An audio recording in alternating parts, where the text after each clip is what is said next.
के बाद में के बीच चल रहा है। हमने जिस आदमी को वोट देकर के विजय बनाया, मुझे भी आप लोगों ने मतदान किया, ऐसा नहीं कह रहा कि मुझे नहीं दिया, लेकिन जिस व्यक्ति को विधायक शाहपुरा की जनता ने मुझसे 3855 वोट ज्यादा देकर के बनाया, क्या वो जनता की अपेक्षाओं पर खरा उतरा क्या? क्या उसने दुख दर्द में आपको संभाला क्या? क्या उसने हमारे शाहपुरा को जिला बनाया क्या? क्या उसने अस्पताल की व्यवस्था ठीक करी क्या? क्या उसने यहाँ पर ऑफिसों में जो एक इस प्रकार का वातावरण ठीक ठाक रह सकता था, उसको ज्यादा भ्रष्टाचार पनपाया कि नहीं पनपाया? पनपाया। क्या नगर पालिका में स्थिति और बदहाल हुई है कि नहीं हुई है? आज कोई आदमी, गरीब आदमी अपने काम के लिए जाता है, उसको बेचारे को 2 रुपए देकर के अपना काम करवाना पड़ता है। मैं सही कर रहा हूं या गलत कर रहा हूं?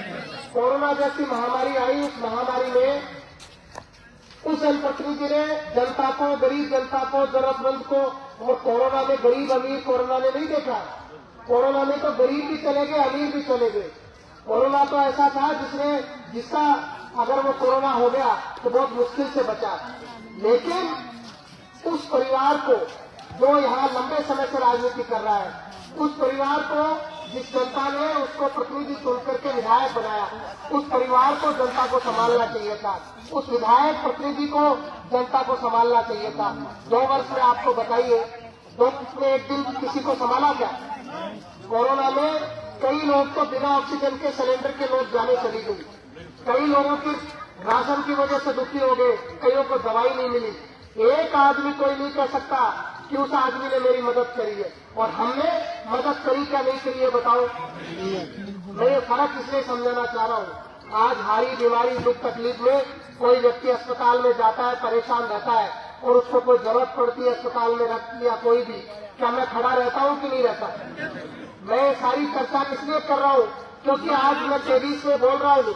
आज मैं जब 14 नवंबर को बोल रहा हूँ तो 25 नवंबर के वोट की अपील कर रहा हूँ, लेकिन आप लोगों को ये समझना है कि अगर ये व्यक्ति क्या 25 नवंबर के बाद भी जनता में खड़ा रहेगा, क्या दुख दर्द का हिस्सा बनेगा, ये मेरा पुराना 5 वर्ष बताएगा, जिसमें बशर्ते भले ही मैं चुनाव हार गया, उसके बावजूद भी मैं जनता के बीच में खड़ा रहा हूँ, उसके बावजूद भी मैंने यहाँ के क्षेत्र के मुद्दे को उठाया, उसके बावजूद भी मैंने जितना कर सकता था, हारी बीमारी, सरपंच साहब आ जाओ, हारी बीमारी दुख तक, प्रभु जी सरपंच साहब हमारे लखेर से दुख तकलीफ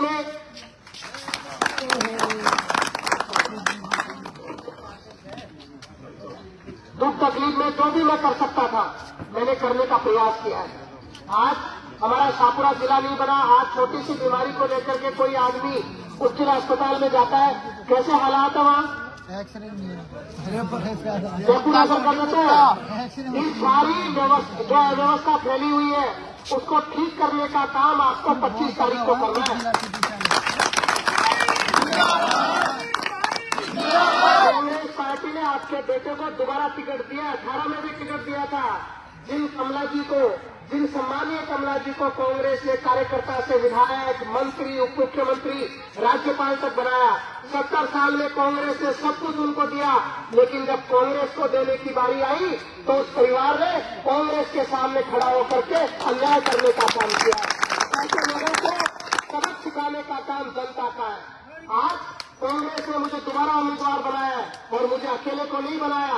ये जो जन भावनाएं जो 18 से 23 तक मैं दुख दर्द में खड़ा रहा, वो जन भावनाएं आला कमान तक पहुंची है। आला कमान ने निर्णय लिया और ये हाथ का निशान मुझे देकर के भेजा है साथियों। तो ये जन भावनाओं का सम्मान आप लोगों को करना है, क्योंकि आपकी भावनाएं थी।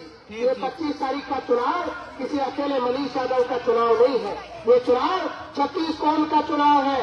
ये चुनाव उन भ्रष्टाचारियों के खिलाफ है जिन लोगों ने मलाईदार जो एजेंट के रूप में भ्रष्टाचार करने का काम किया है।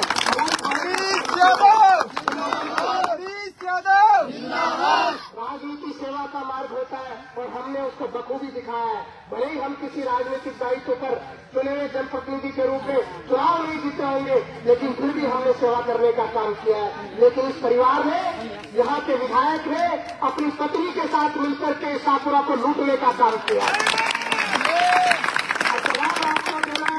अब आपको तय करना है कि 25 नवंबर का दिन आप कैसा लिखना चाहते हो। मुझे भरोसा है कि 25 तारीख के दिन शाहपुरा में लिखने वाला है, जो राजस्थान के ऐतिहासिक जीत के रूप में शाहपुरा विधानसभा सबसे बड़ा कर्तव्य हराने का काम करेगा। प्रधान जी बता रहे थे कैसे हमारे कार्यकर्ताओं को परेशान करने का काम किया जा रहा है। उन लोगों को अच्छे से पता है कि चुनाव हमारे हाथ में नहीं रहा। अब 36 कौम मनीष के साथ लग चुकी है, इसलिए वो षड्यंत्र करना चाहते हैं, तरह तरह का अफवाह फैलाना चाहते हैं। हम लोगों को सावधान, किसी आपको कोई जरूरत नहीं है कि आप लाओ नहीं लाओ, आपकी मर्जी है। कोई आदर्श कॉलोनी के नाम से कोई बच्चा भी आकर के मुझे कोई जायज काम बताएगा, उसका काम 100% होगा। और अन्य जो मुद्दे पानी का हो, पार्क का हो, सड़क का हो, रोड लाइट का हो, सारे मुद्दों को मैं व्यक्तिगत रूप से देख करके ठीक करने का काम करूंगा। आज बहुत देरी से हम लोग चल रहे हैं। आज सब लोग दोनों हाथ खड़े करके मुझे आशीर्वाद देने की कृपा करें ताकि मुझे मजबूती मिले।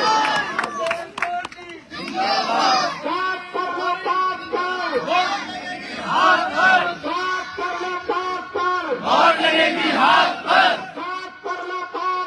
वोट लगेगी हाथ पर। बहुत बहुत धन्यवाद। जय हिंद, जय भारत। राम राम।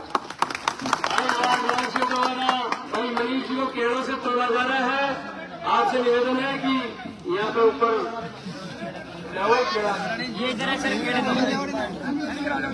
जी, पूर्व प्रधान जी, आपको हमारे आमोद तहसील से यहाँ अंदर अपने किया देख करके आपकी श्रोत इसको आप इसलिए मिलते हैं। आमोद कांग्रेस विधान लगा रहे, अरे आपका साथ रहा है, तीनों सीटों कांग्रेस कह रहे हैं, आप इत्यादि जीत करना ऐसा वर्ग नहीं मिलेगा आपको। तो आपको ये निवेदन है, ज्यादा होगा केरों से वो लड्डू से खा रहे हैं, इसलिए आप लोग आए हैं। लड्डू और केले दोनों से पीटना आपका स्वागत किया जा रहा है। इसलिए आप कार्यक्रम में हमारे यहाँ के पूर्व उपासक लक्ष्मण आर्थिक सहयोग कर रहे हैं, उसका बहुत बहुत स्वागत, ताली से स्वागत करिए।